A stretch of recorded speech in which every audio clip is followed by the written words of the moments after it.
જો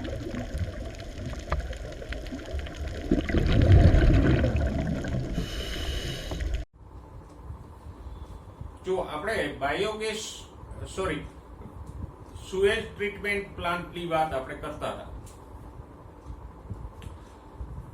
sewage treatment પ્લાન્ટની રચના આપણે જોઈ ગયા અને એની ટાંકીઓમાં કઈ કઈ પ્રક્રિયાઓ થાય છે એની પણ આપણે વાત કરી. છતાં એકવાર જરા ફરીવાર સુએજ ટ્રીટમેન્ટ પ્લાન્ટને જોઈ લઈએ. જો સુએજ ટ્રીટમેન્ટ પ્લાન્ટમાં કઈ કઈ ટાંકીઓ હોય તો કે શરૂઆતથી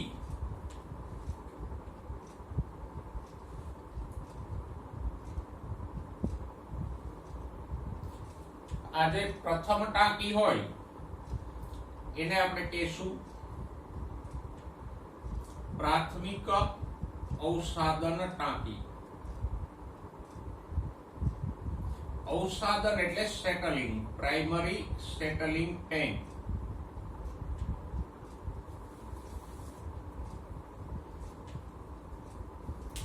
અને એમાં કઈ પ્રક્રિયા થતી હતી તો કે એમાં સુએજ વોટરનું ગાળણ અને અવસાદન થતું.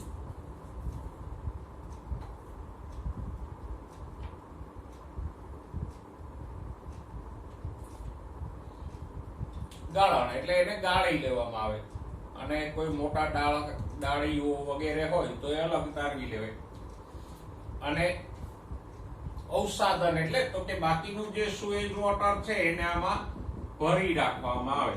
એટલે જે કઈ મળ, રેતી, કાંકરા વગેરે હોય એ બધું નીચે બેસી જાય અને આ જે ઘન દ્રવ્યો નીચે બેસી જાય એને જ આપણે અવસાદન થવું કહેતા હતા.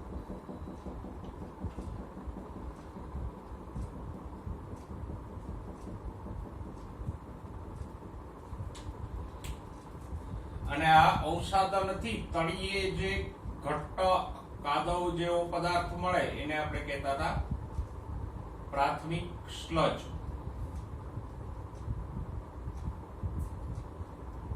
કે જેને સુકાવીને ખાતર કરી શકાય. અને ઉપર જે પાણી મળે એને કહેતા હતા ઇન્ફ્લુએન્ટ.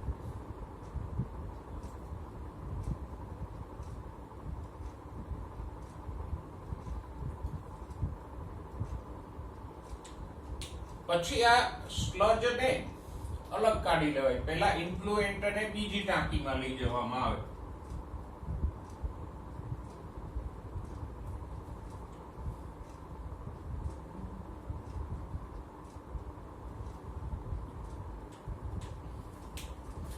આ ઇન્ફ્લુએન્ટ છે એને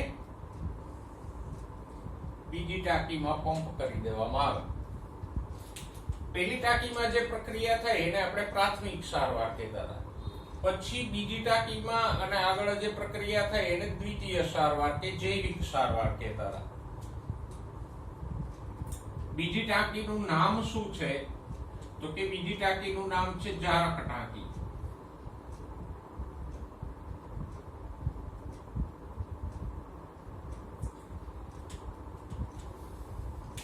એની અંદર શું થાય તો કે ઇન્ફ્લુએન્ટ ની અંદર જારક બેક્ટેરિયા અને ફૂગ ઉછેરવામાં આવે. આ ટાંકીમાં પ્રક્રિયા કઈ થતી હતી તો કે એમાં જારક બેક્ટેરિયા અને ફૂગ ઉછેરવામાં આવે.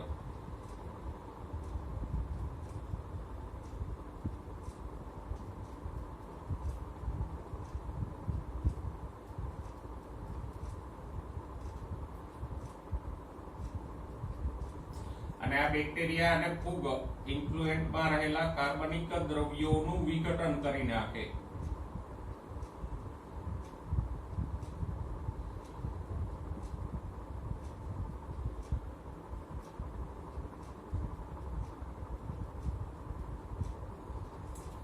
જેમ જેમ કાર્બનિક દ્રવ્યોનું વિઘટન થતું જાય એમ પેલી બાયોકેમિકલ ઓક્સિજન ડિમાન્ડ એટલે કે BOD છે એ નીચે આવતી જાય. સાથે સાથે બીજી અમુક વસ્તુઓ પણ આપણે ભણ્યા કે તો આમાં જારક બેક્ટેરિયા અને ફૂગના જે ગુચ્છા બની જાય એને કહીએ ફ્લોક્સ. પછી બીજું તો કે આ ટાંકીની અંદર હવા પસાર કરવાની વ્યવસ્થા હોય, જેથી કરીને બેક્ટેરિયા અને ફૂગને ઓક્સિજન મળ્યા કરે. અને ત્રીજું, આ ટાંકીમાં એક આંદોલિત તંત્ર હોય કે જે આખા ઇન્ફ્લુએન્ટને આમ ઘુમાવ્યા કરે, અને એને કારણે ફ્લોક્સ છે એ આખા ઇન્ફ્લુએન્ટમાં તરતા રહીએ, તળિયે ન બેસી જાય. હવે આ ટાંકીમાં જેમ જેમ કાર્બનિક દ્રવ્યોનું વિઘટન થતું જશે એમ બીઓડી નીચે આવતી જશે. નિશ્ચિત હદ સુધી બીઓડી નીચે આવી જાય, મતલબ કે હવે એમાં ખાસ કોઈ કાર્બનિક કચરો રહ્યો નથી. પછી એને ત્રીજી ટાંકીમાં લઈ જવામાં આવે ઇન્ફ્લુએન્ટને. એટલે કે ટાંકીમાં જે દ્રાવણ છે એને ત્રીજી ટાંકીમાં લઈ જવાય. ત્રીજી ટાંકી ને દ્વિતીય અવસાદન ટાંકી કહેવાય, સેકન્ડરી સેટલિંગ ટેન્ક. એમાં પણ અવસાદન જ કરવામાં આવશે.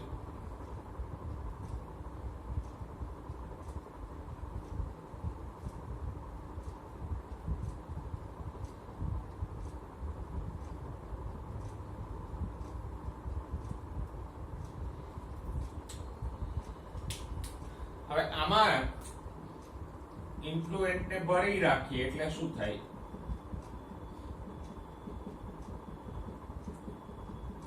તો કે અંદર જે ફ્લોક્સ હતા બેક્ટેરિયા અને ફૂગના, એ બધા ફ્લોક્સ હવે તળિયે બેસી જશે.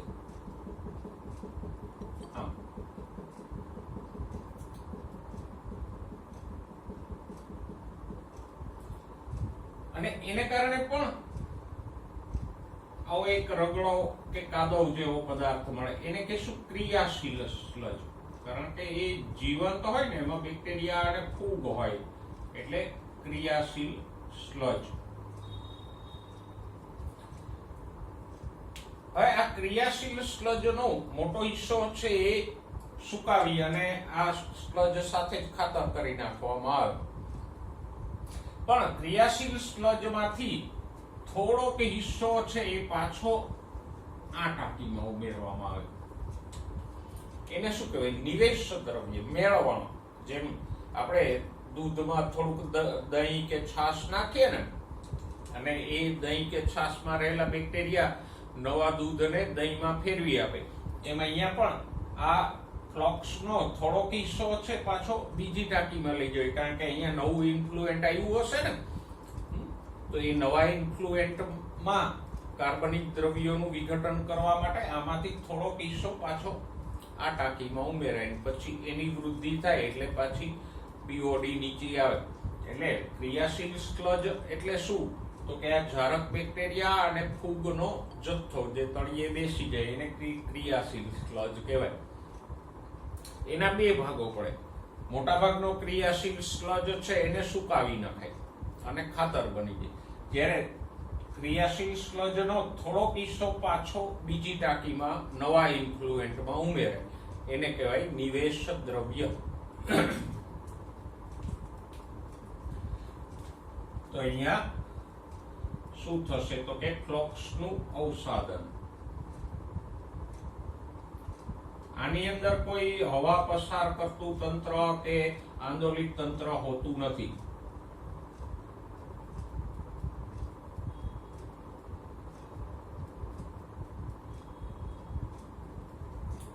બાકીનું જે પાણી વીધું ઉપર ઇન્ફ્લુએન્ટ કે જેમાં હવે કાર્બનિક દ્રવ્યો ઓછા છે, પણ આ ફ્લોક્સના બેક્ટેરિયા અને ફૂગ હજી ઘણા બધા હશે, તો એને એક બંધ અજારક ટાંકીમાં લઈ જવાય.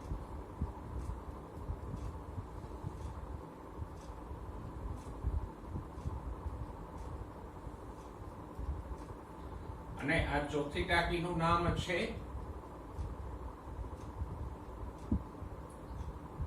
એનેરોબિક. એનેરોબિક એટલે અજારક સ્લજ ડાયજેસ્ટર.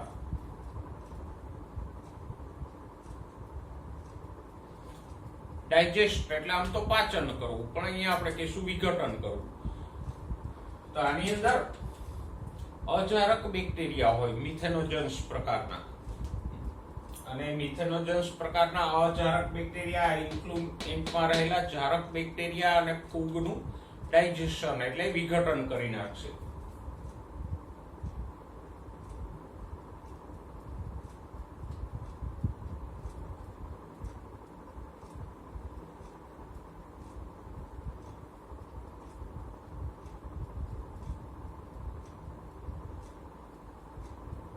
તો અહીંયા અજારક બેક્ટેરિયાઓ દ્વારા ઇન્ફ્લુએન્ટના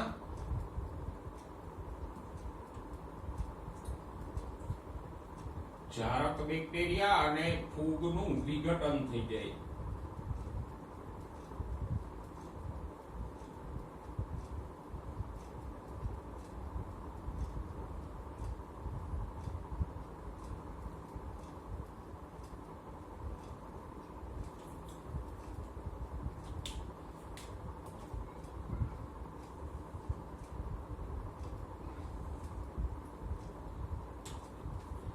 હવે આ અજારક વિઘટન દરમિયાન જો આ અજારક સ્લજ ડાયજેસ્ટર છે ને એ કઈક અંશે પેલી શૌચાલયની હજમ ટાંકી જેવું હોય કે જૂના સમયમાં જ્યારે ગટરોની વ્યવસ્થા નહોતી ત્યારે શૌચાલયો માટે શું કરાતું તો કે શૌચાલયની બાજુમાં આમ 3 ટાંકીઓ બનાવે અને છેલ્લે મોટો ખાડો કે ટાંકો બનાવે.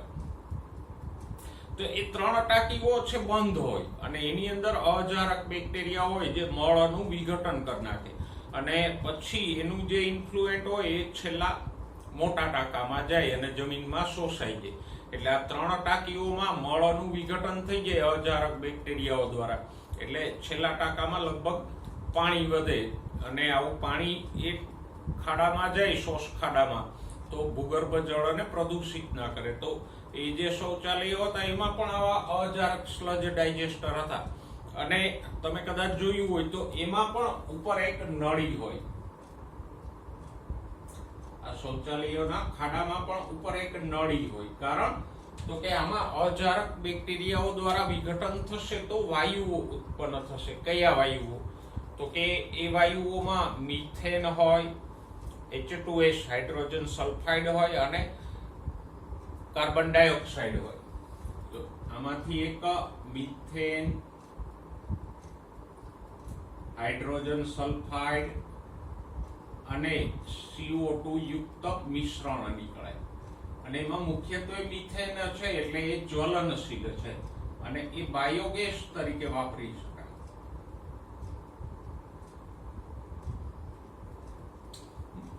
બાયોગેસ કે જેને આપણે ગોબર ગેસ કહીએ એ તરીકે પણ એ વાપરી શકાય.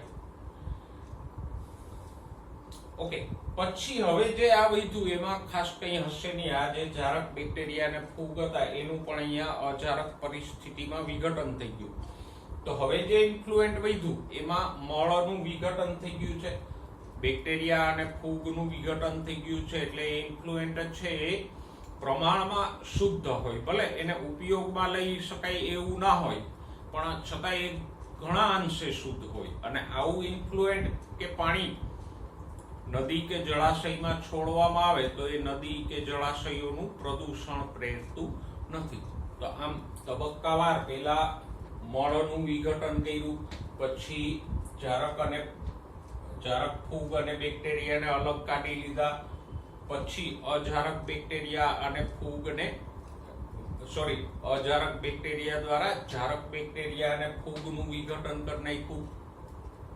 એટલે હવે પાણીમાં થોડા ઘણા અંશે અજારક બેક્ટેરિયાઓ હોય અને એ અજારક બેક્ટેરિયાઓ તો પાણીને તમે જળાશયમાં છોડી દો એટલે મોટા ભાગે ઓક્સિજનની હાજરીમાં એ નાશ પામી જશે, કારણ કે અજારક છે અને ઓક્સિજન યુક્ત પર્યાવરણ માફક ન આવે અને જરૂર પડે તો આની અંદર ક્લોરીન વાયુ પસાર કરી દો એટલે અજારક બેક્ટેરિયાઓ પણ નષ્ટ થઈ જશે. અહીંયા બે બાય પ્રોડક્ટ એટલે કે આડ પેદાશો મળે, ઉપપેદાશો. એક તો આ સ્લજ સ્વરૂપનું ખાતર મળે કે જેની અંદર પુષ્કળ મળ, ફૂગ અને બેક્ટેરિયાના દ્રવ્યો હોય તો એને ખાતર તરીકે વાપરી શકાય સહેલાઈથી.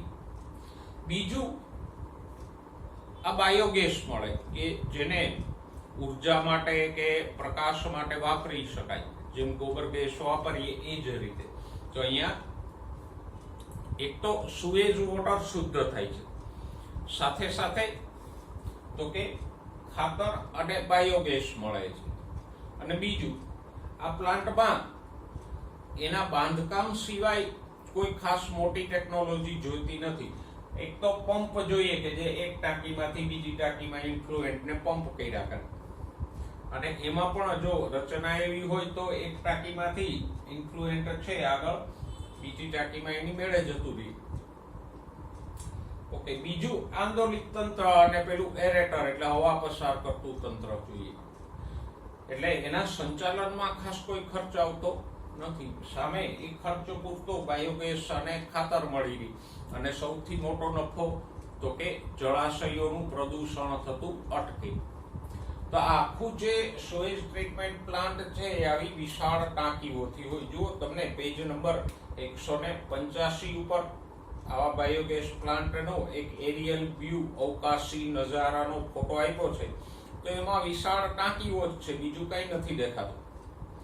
તો આમ આ જે આખી પદ્ધતિ છે એ ઘણી બધી ઉપયોગી છે. આધુનિક સમયમાં શહેરીકરણ વધ્યું છે અને મોટા મોટા શહેરોમાંથી પુષ્કળ પ્રમાણમાં જથ્થાબંધ આવું સુએજ વોટર નીકળે છે. અને વિકાસશીલ દેશો કે પછાત દેશોમાં બને છે એવું કે સુએજ વોટરને આપણે કોઈ પણ ટ્રીટમેન્ટ વગર સીધું નદી કે જળાશયોમાં ઠાલવી દઈએ તો એને કારણે નદીઓનું કે જળાશયો એટલે તળાવો સરોવરોનું પ્રદૂષણ ફેલાય. ઇવન મુંબઈ જેવા મોટા શહેરોના સુએજ વોટરને કારણે તો આસપાસનો સમુદ્ર પણ પ્રદૂષિત થઈ જાય. એટલા મોટા જથ્થામાં સુએજ વોટર આવતું હોય. તો શહેરીકરણ વધવાને કારણે સુએજ વોટરનો જથ્થો છે ભૂતકાળ કરતા અનેક ગણો વધી ગયો. અને જે આપણા પીવાલાયક પાણીના સ્ત્રોતો છે, નદી, વોકળા, તળાવો વગેરે, એ બધાને પ્રદૂષિત કરી નાખ્યા. તો એનો શ્રેષ્ઠ ઉપાય આ એસટીપી એટલે સુએજ ટ્રીટમેન્ટ પ્લાન્ટ છે કે જેનો ઉપયોગ કરી અને આ સુએજ વોટરને શુદ્ધ કરવું જોઈએ. ઓકે, બીજી એક વાત કે મનુષ્ય આ પ્રકારની ટ્રીટમેન્ટનો ઉપયોગ ઘણા વર્ષોથી કરતો આવ્યો છે, સદીઓથી કરતો આવ્યો છે. વિકાસશીલ દેશો છે એમાં તો 100 વર્ષ કરતાંય વધારે વર્ષોથી આ એસટીપી નો ઉપયોગ થાય છે. આજે વિજ્ઞાન આટલું બધું આગળ વધી ગયું, માણસ ચંદ્ર ઉપર પહોંચી ગયો, છતાં પણ સુએજ ટ્રીટમેન્ટ માટે આનાથી કોઈ સારી પદ્ધતિ શોધી શકાણી નથી. આજે બેક્ટેરિયાઓ અને ફૂગ જેવા સૂક્ષ્મ જીવો દ્વારા જે સુએજ વોટરનું શુદ્ધિકરણ થાય છે એનાથી સારી અને સસ્તી કોઈ પદ્ધતિ હજી આપણે ટેકનોલોજી દ્વારા શોધી શક્યા નથી. તો અહીંયા આપણી આધુનિક ટેકનોલોજી છે એ પણ આ સૂક્ષ્મ જીવોની સામે ટક્કર ઝીલી શકતી નથી. ત્રીજી વાત કે જો સુએજ વોટરનું આ રીતે શુદ્ધિકરણ કરવામાં ન આવે તો મોટી મોટી નદીઓ પણ પ્રદૂષિત થઈ જાય. જેમ કે આપણી ગંગા અને યમુના જેવી મોટી અને પવિત્ર નદીઓ છે એ પણ આજે કાંઠાના ઉદ્યોગો અને કાંઠાના શહેરો દ્વારા આવા ગંદા પાણીના નિકાલને કારણે પ્રદૂષિત થઈ ગઈ છે. અને એકદમ પાણી છે ગંદુ, અને અંદર તમે જુઓ તો પુષ્કળ પ્રમાણમાં તમને જીવાત જોવા મળે. પછી પેલી ટેરર ઓફ બેંગાલ એટલે આઇકોર્નિયા પ્રકારની પુષ્કળ વનસ્પતિઓ પણ એમાં જોવા મળે. તો આ મોટી જે નદીઓ છે કે જે આપણી ખેતીવાડી અને પીવાના પાણીના મહત્વના સ્ત્રોત છે એ પણ સુએજ વોટરને કારણે પ્રદૂષિત થઈ ગઈ છે. અને એટલે જ ગંગાના શુદ્ધિકરણ માટે વર્ષોથી ગંગા એક્શન પ્લાન અને યમુના નદીના શુદ્ધિકરણ માટે યમુના એક્શન પ્લાન છે એ ચલાવવામાં આવે છે. પણ છતાંય સામે આ ગંદા પાણીનો ફ્લો એટલો છે કે એ શુદ્ધિકરણની ખાસ કોઈ અસર આપણને જોવા મળતી નથી. વચ્ચે જો લોકડાઉનમાં અમુક વિડીયોઝ આવતા હતા કે લોકડાઉનના દિવસો દરમિયાન જ્યારે પ્રવાસન અને ઉદ્યોગો બધું બંધ હતું તો ઉદ્યોગોમાંથી આવતું પાણી, પછી પ્રવાસી ભક્તજનો દ્વારા ઠલવાતા પર્ણો, પુષ્પો, દૂધ વગેરે બધું બંધ થઈ ગયું. તો ગંગા નદીનું પાણી છે એ થોડાક જ સમયમાં 1.5-2 મહિનામાં જ ઘણું બધું શુદ્ધ થઈ ગયું અને એની અંદર જે બેક્ટેરિયાઓનું પ્રમાણ હતું એ પણ ઘણું બધું નીચે જતું રહ્યું. તો આમ આપણા જળાશયોને આપણે બરબાદ ન કરવા જોઈએ. વધતી વસ્તીની સાથે જે સુએજ ટ્રીટમેન્ટ પ્લાન્ટની માંગ વધી છે, તો એ પ્રમાણે સરકારે આવા પ્લાન્ટ છે સ્થાપવા જોઈએ. સ્થાનિક સંસ્થાઓ, નગરપાલિકા વગેરે આવા પ્લાન્ટ્સને યોગ્ય રીતે મેન્ટેન અને સંચાલિત કરવા જોઈએ, જેથી કરીને લાંબા ગાળા સુધી આપણા જે વોટર રિસોર્સિસ છે, જળ સ્ત્રોતો, એ શુદ્ધ રહે અને એની ક્વોલિટી છે એ જળવાઈ રહે.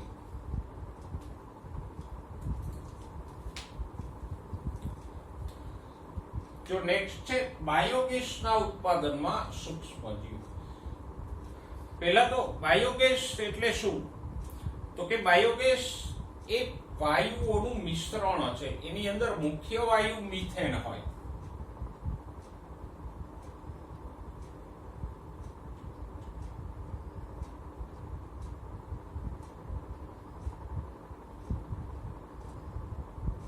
બાયોગેસમાં મુખ્યત્વે કયો વાયુ હોય?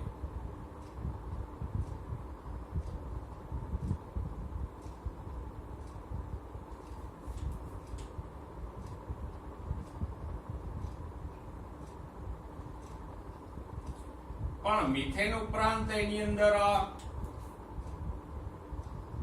CO2 હોય અને હાઇડ્રોજન પણ હોય.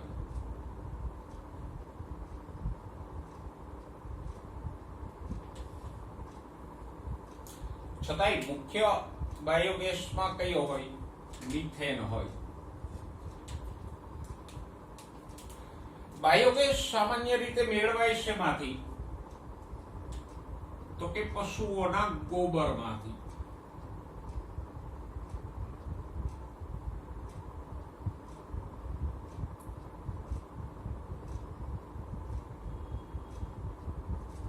ગોબર એટલે છાણમાંથી મેળવાય.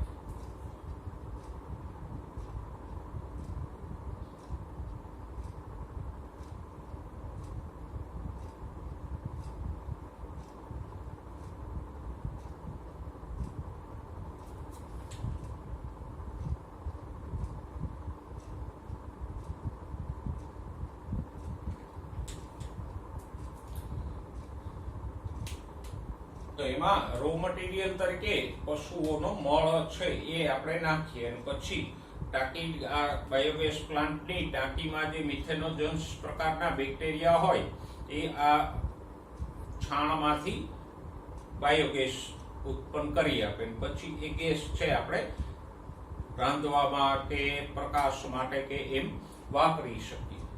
બરાબર.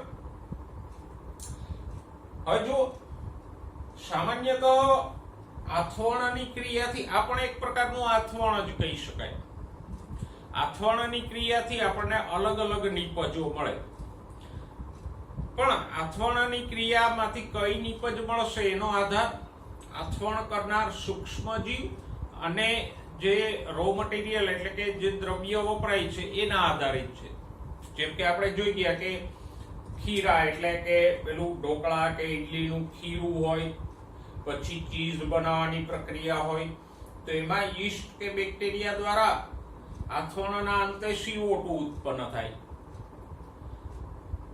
પછી દહીંમાં લેક્ટોબેસિલસ બેક્ટેરિયા દ્વારા આથવણના અંતે લેક્ટિક એસિડ ઉત્પન્ન થાય.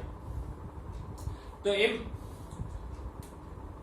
આથવણની ક્રિયાને અંતે જે નીપજો મળશે એ પછી CO2 હોય, મિથેન યુક્ત બાયોગેસ હોય કે લેક્ટિક એસિડ હોય, એ નીપજોનો આધાર શેના ઉપર છે?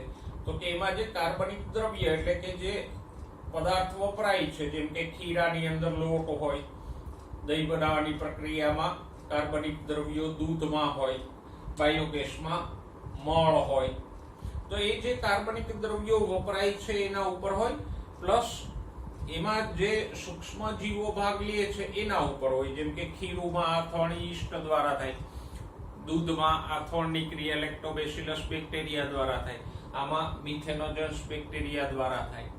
તો બધામાં કાર્બનિક દ્રવ્યો જુદા જુદા છે, એમાં આથવણ કરતા સૂક્ષ્મ જીવો પણ જુદા છે, એટલે નિપજો પણ જુદી છે. કોઈમાં CO2 મળે, કોઈમાં લેક્ટિક એસિડ મળે, કોઈમાં મિથેનયુક્ત બાયોગેસનું મિશ્રણ મળે.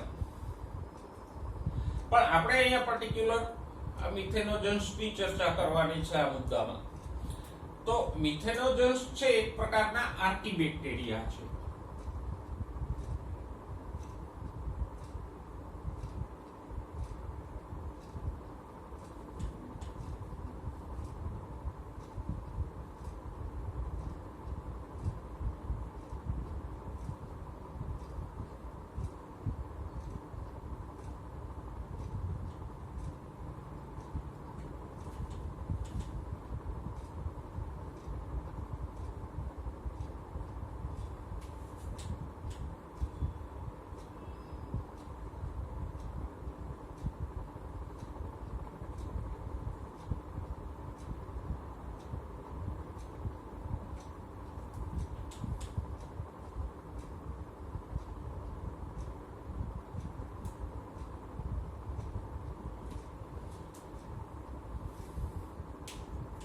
જો ધોરણ 11 નું ચેપ્ટર નંબર 2 જે આપણે વર્ષો પહેલા ભણી ગયા, તો એમાં વીટેકર અંકલની વર્ગીકરણ પદ્ધતિ હતી ને વીટેકરે પહેલી જ સૃષ્ટિ પાડી હતી મોનેરા, અને મોનેરામાં એણે આર્કીબેક્ટેરિયાનો સમાવેશ કર્યો હતો.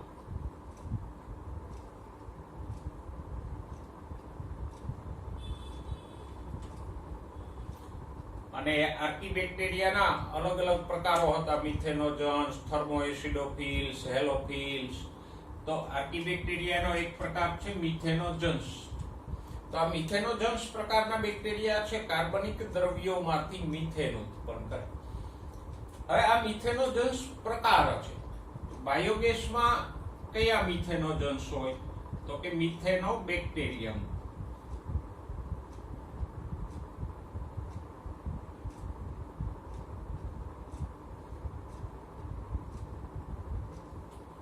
તો આ મિથેનોજન્સ એક પ્રકાર છે, અને મિથેનોબેક્ટેરિયમ એનું નામ છે. અલગ અલગ પ્રકારના મિથેનોજન્સ હોય, એમાંથી મુખ્યત્વે બાયોગેસમાં મિથેનોબેક્ટેરિયમ્સ હોય કે જે છાણમાંથી મિથેન ઉત્પન્ન કરી આપશે.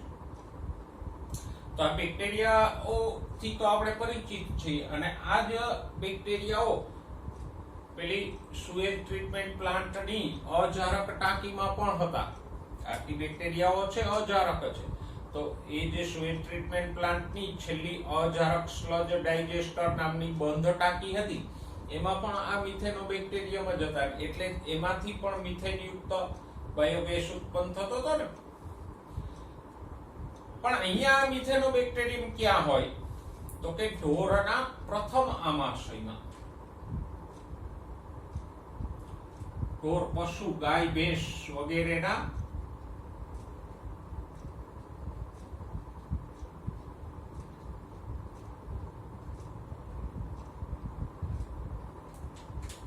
અને આ પ્રથમ આમાશયને કહેવાય રૂમેન. મોસ્ટલી જે તૃણાહારી ઘાસ ખાનારા પ્રાણીઓ છે એનું આમાશય એટલે કે જઠર 4 ખંડોમાં વિભાજિત હોય, અને 4 પૈકીનો પહેલો ખંડ છે રૂમેન. બરાબર?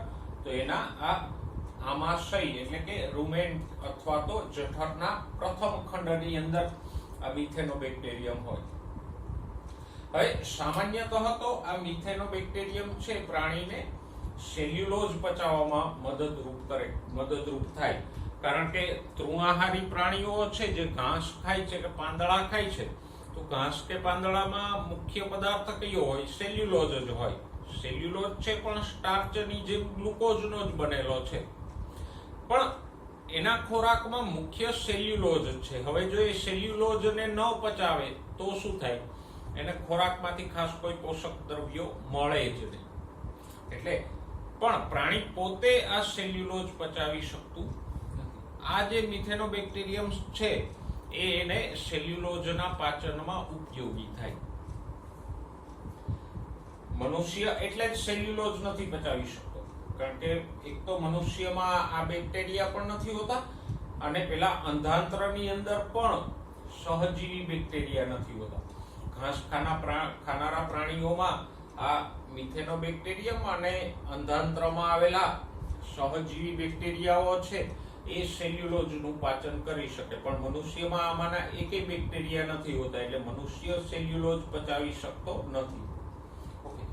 એ સેલ્યુલોઝનું પાચન એક વાત છે, પણ આ બેક્ટેરિયાઓ પ્રાણીના મળ સાથે પણ આવે, કારણ કે પાચન માર્ગમાં બેક્ટેરિયાઓ પુષ્કળ હોય મિથેનોબેક્ટેરિયમ, તો એમાંના ઘણા બેક્ટેરિયાઓ મળ એટલે કે છાણની અંદર પણ આવશે અને પછી છાણમાં રહેલા આ બેક્ટેરિયાઓ છાણના સેલ્યુલોઝનું વિઘટન કરશે, કારણ કે છાણમાં પણ ઘણો સેલ્યુલોઝ હોય, બધો પ્રાણીને પચતો નથી. તૃણાહારી પ્રાણીઓની પાચન ક્ષમતા આમ પણ ઓછી હોય.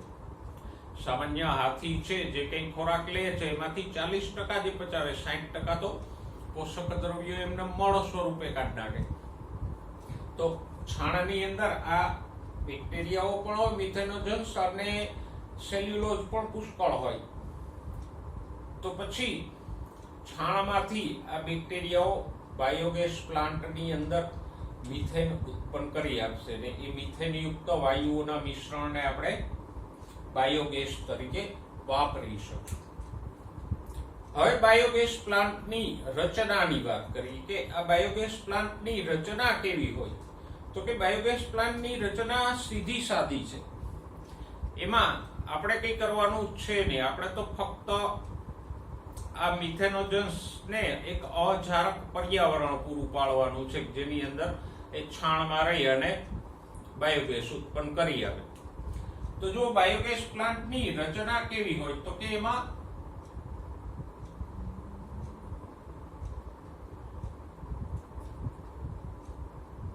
મધ્યમાં એક મોટી ટાંકી હોય, વિશાળ 8, 10 કે 12 ફૂટ પહોળી એવડી ગોળાકાર ટાંકી હોય.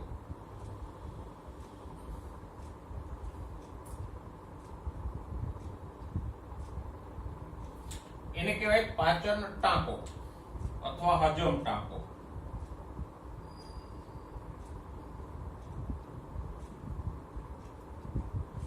આ પણ પેલા સુએજ ટ્રીટમેન્ટ પ્લાન્ટના સ્લજ ડાયજેસ્ટર જેવું જ છે.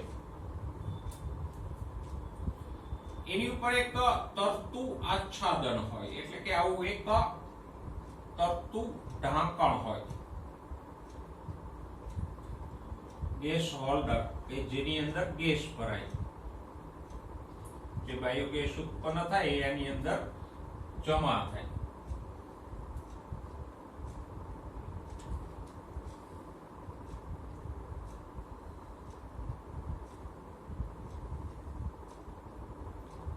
અને અહીંયા વચ્ચે એક નળી હોય કે જેના દ્વારા આપણે ગેસને લઈ જઈ શકીએ.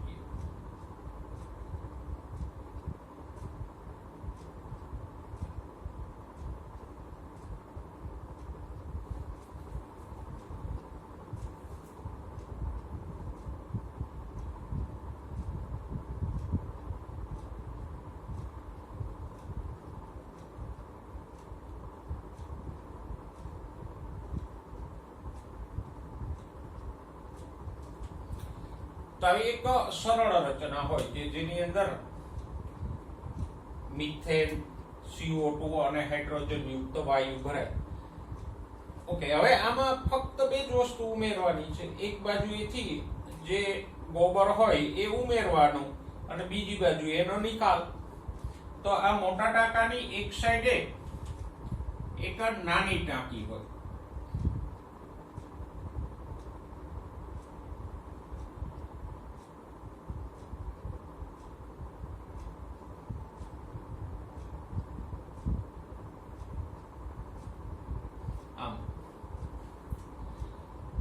આ નાની ટાંકીની અંદર છાણ અને પાણી મિશ્ર કરવામાં આવે.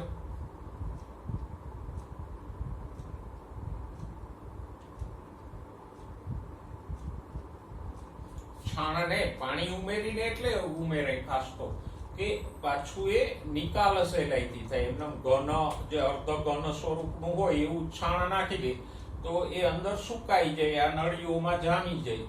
એટલે એની અંદર પાણી ઉમેરવામાં આવે અને આની અંદર પણ એક પાંખિયાવાળી રચના હોય. સામાન્ય રીતે એક આમ પાંખિયાવાળું સાધન અહીંયા હોય, હેન્ડલ અને પાંખિયાવાળું.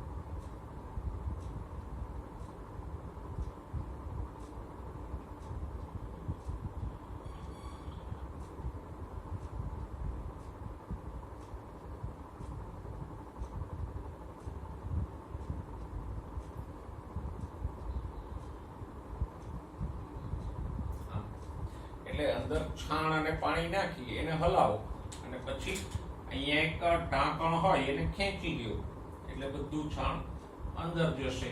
આ મિશ્રણ રોજે રોજ જરૂરિયાત પ્રમાણે છાણ ઉમેરતા જાઓ. સામે પક્ષેથી વધારાનું છાણ છે વપરાયેલું એ અહીંથી આમ નિકાલ પામી જશે. તો એના નિકાલ માટે અહીંયા એક ટાંકી હોય.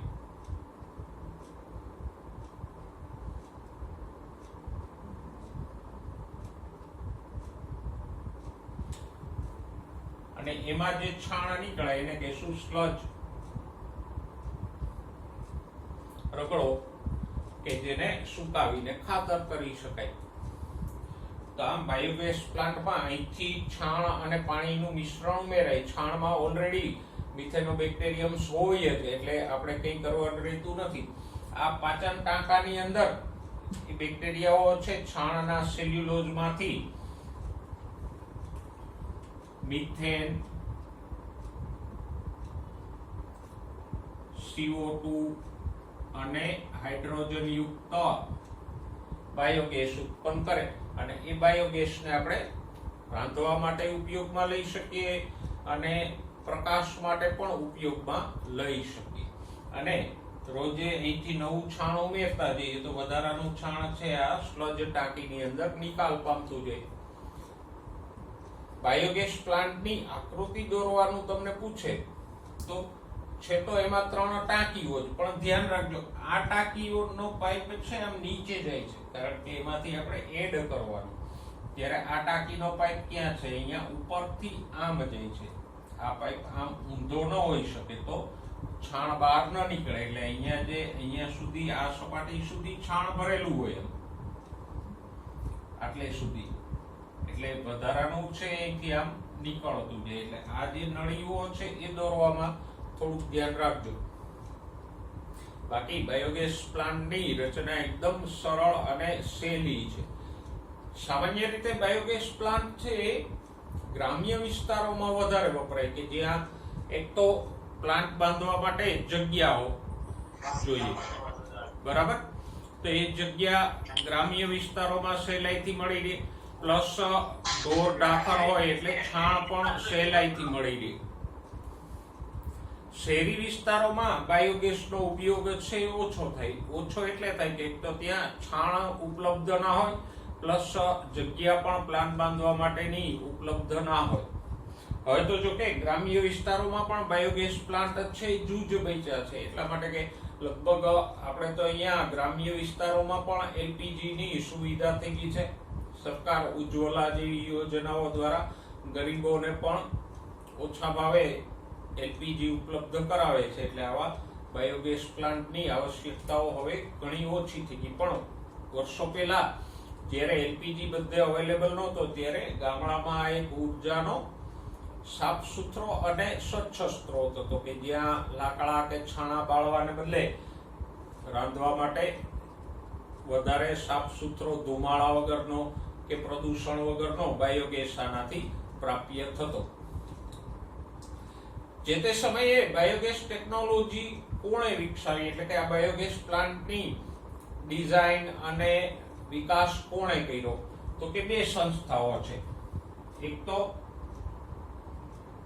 Indian agricultural research institute IARI,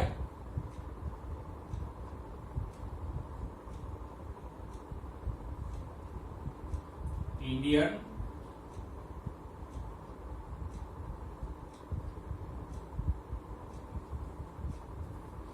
agriculture research institute. Agriculture institute અહીંયા એટલે એવું કે આ એક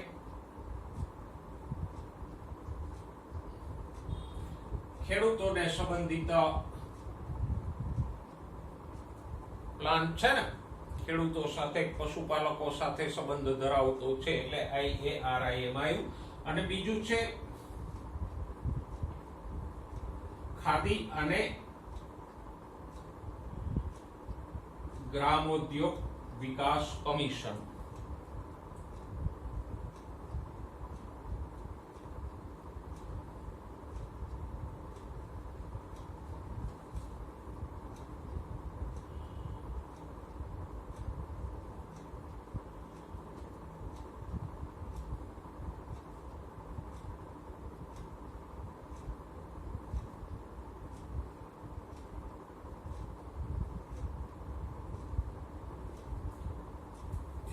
ખાદી ગ્રામોદ્યોગ વિકાસ કમિશન છે એ પણ ખાદી અને ગામડાના નાના નાના જે ઉદ્યોગો છે, ફર્નિચર બનાવવું વગેરે એવી બધી બાબતોને પ્રમોટ કરતું એક કમિશન છે. તો આ બંને સંસ્થાઓ દ્વારા આ બાયોગેસ પ્લાન્ટની રચના અને વિકાસ કરવામાં આવ્યો. સરકાર પણ ભૂતકાળમાં ઘણા બધા રાહત દરે કે સબસિડી આપીને આવા પ્લાન્ટ બાંધવામાં મદદરૂપ થતી.